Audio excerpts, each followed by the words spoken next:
Hello students, welcome back to our YouTube channel. आज हम फरवरी मंथ के कुछ करंट अफेयर्स को मॉक टेस्ट के फॉर्म में करेंगे। अगर आपको वो ऑलरेडी पता होंगे तो आपका एक्टिव रिकॉल के थ्रू रिवीजन होगा, और अगर वो आपको नहीं पता है तो आज इस सीरीज में हम उन्हें डिटेल में कवर करेंगे। So without wasting a single second, let's move on to our questions. तो फर्स्ट क्वेश्चन है कि इस बार के यूनियन बजट 2026-27 में ₹20,000 करोड़ एलोकेट किए गए हैं किस टेक्नोलॉजी को डेवलप करने के लिए। So your option is nuclear fusion, carbon capture utilisation and storage CCUS, space mining या hydrogen transport. So correct answer है carbon capture utilisation and storage. तो इस बार का जो बजट है उसका जो मेन फोकस रहा है वो climate technology and green transition को अडॉप्ट करने पे है। सो इस बार इंडिया ने काफ़ी ज़्यादा इन्वेस्टमेंट किया है टू अडॉप्ट दीज टेक्नोलॉजी। तो नेक्स्ट क्वेश्चन है, इनमें से कौन सा इंडियन स्टेट है जिसने प्रपोज किया है कि वो अपने स्टेट को रीनेम करेगा केरलम के नाम से, ताकि वो अपने लिंग्विस्टिक हेरिटेज को अलाइन कर सके। सो तमिलनाडु, केरला, कर्नाटका की Andhra Pradesh. It's very simple question, the answer is Kerala. Kerala का नाम केरलम प्रपोज किया गया है चेंज होने के लिए। सो इस चेंज ऑफ नेम के पीछे जो रैशनल है वो ये है कि जो मलयालम प्रोनाउंसिएशन है केरला का, ये उसके साथ अलाइन करता है Keralam. So let's see our third question.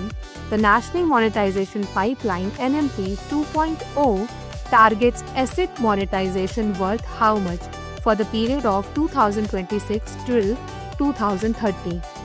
So the correct answer is rupees 16.72 lakh crore. So the key focus है NMP स्कीम का वो है infrastructure financing and asset recycling. The next question है, the हार पॉलिसी है which was launched by Ministry of Home Affairs, वो किस से रिलेटेड है? Your option is agricultural reform से रिलेटेड, या काउंटर टेररिज्म स्ट्रैटेजी है, ये स्पेस सिक्योरिटी के लिए है, या फिर साइबर एजुकेशन के लिए। सो करेक्ट आंसर इज प्रहार पॉलिसी काउंटर टेररिज्म स्ट्रैटेजी है। सो प्रहार एक 7 पिलर्ड नेशनल फ्रेमवर्क है जिसके थ्रू टेरर एक्टिविटीज़ को कर्व करना है और उनकी फंडिंग को रोकना है। So next question is, India and which country have set a bilateral trade target of $30 billion to be achieved by 2030? India ने किस कंट्री के साथ $30 बिलियन का ट्रेड जो है वो साइन किया है अचीव करने के लिए 2030 तक? So the answer is Brazil. So इस बार की जो मीटिंग का स्ट्रैटेजिक फोकस था वो ट्रेड एक्सपेंशन पे था और स्ट्रैटेजिक पार्टनरशिप को इन्हांस करने पे था।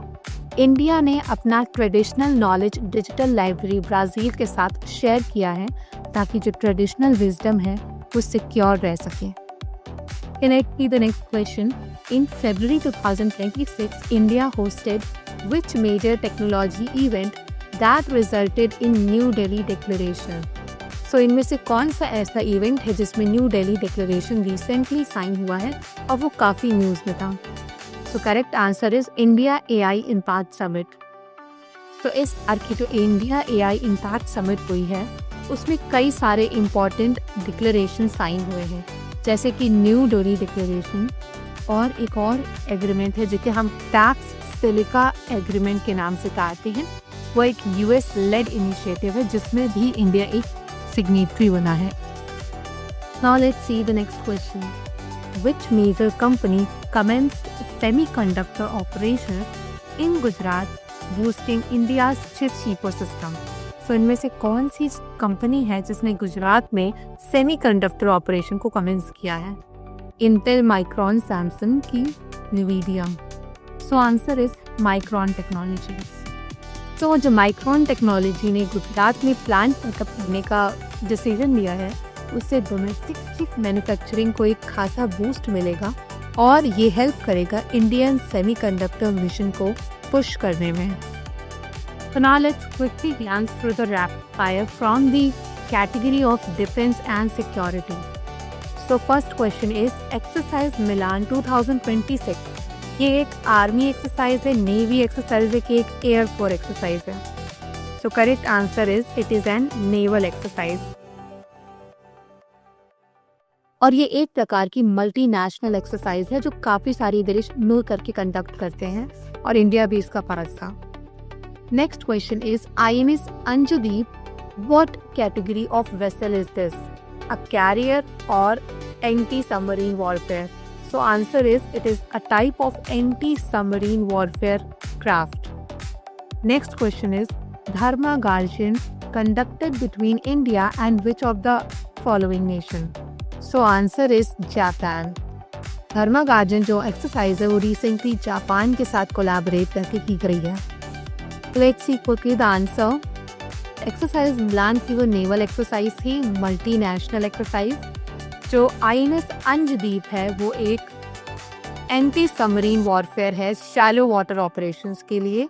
And Dharma Guardian is an exercise between India and Japan. तो अनदर एक रैपिड फायर राउंड है, तो हम स्पोर्ट्स एंड कल्चर की कैटेगरी में करेंगे। फर्स्ट क्वेश्चन उस राउंड में है where were the 2026 winter Olympics held? तो उसका करेक्ट आंसर है विंटर ओलंपिक्स इस बार के इटली में हुए थे। Second question is who won the Australian open 2026 men's single category में, जो कि फरवरी में कंडक्ट हुआ था? सो answer is Carlos Alcaraz. Let's quickly see the third question. Which artist broke the Grammy record for hip hop wins? Correct answer is Kendrick Lamar. बार के जो winter Olympics है वो मिलान और पीना डे एम्परोजो इटली में हुए हैं और ऑस्ट्रेलियन ओपन के जो विनर है वो कार्लोस अल्कराज हैं। Grammy record hip hop wins का कैंड्रिक लेमार ने जीता है। So that's it for today's video. Keep revising and stay consistent and subscribe to our YouTube channel Vidhi Civil Services.